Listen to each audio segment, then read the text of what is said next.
من درنو دوستانو وخت مو بخیر دی افغان چینل ته په خیر راشي ډیر یو مهم تازه خبر ته موضوع خره غلاس وایم هغه داسې چې قاتلین نیول کېږي تر شای ولاړ خلک ولې نه افشا کېږي ولې علت څه دی په کوم ځای کې موږ سره خنډونه موجود دي بشپړ راپور موږ سره ویډیو کې وګورئ او ویډیو افغان چینل هم در سره سبسکرایب کړئ په افغانستان کې له بده مرغه د خبر اعلان د وژنې یوه خو نړۍ څه په روانه ده هغه خبر اعلان چې د افغانستان د روان ناخوالو خبر تر خپلو خلکو بې پروا چارواکو او نړیوالو رسوي اوس د زور او طاقت د څښتنان دښمني ګټلې ده افغانستان په ټولو کې یو له هغه هیوادونو څخه دی چې تر ټولو زیات خبر اعلان پکې خپل ژوند له لاسه ورکوي دا خبر اعلان هیڅ ګناه نه لري بلکې د کله د طالب د وحشت او قاتل څخه پرده پورته کوي ځینې وخت د حکومت له بمباریو ځینې وخت د غلو لغلاو پرده پورته کوي او د دې په پایله کې خبریال د طالبانو حکومت مافیا کړیو او غلو د مرمیو ښکار کیږي همداراز حکومت وایي قاتلین نیولې دي خو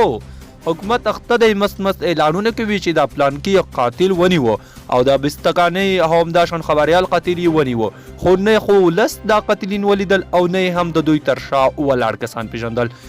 یو عام کس چې بد اخلاقی وي هر شرع او فساد یې په وجود کې وي ولې خبریال ووژني د خبریال څخه یې څه حاصل کړي هیڅ په فردي ډول هیڅوک هم لیونی نه دي چې خبریالان هر ورځ نښه کړي حتما د دې قاتلینو شاته نور لاسونه دي نور کسان دي چې په دوی باندې دا کار کوي درنو دوستان دا د دې مهال مهمه ویډیو کدی د ویډیو په اړه کوم نظر وي نظر مو کمنټ کړئ سره شریک کړئ ویډیو هم در سره لایک او شیر کړئ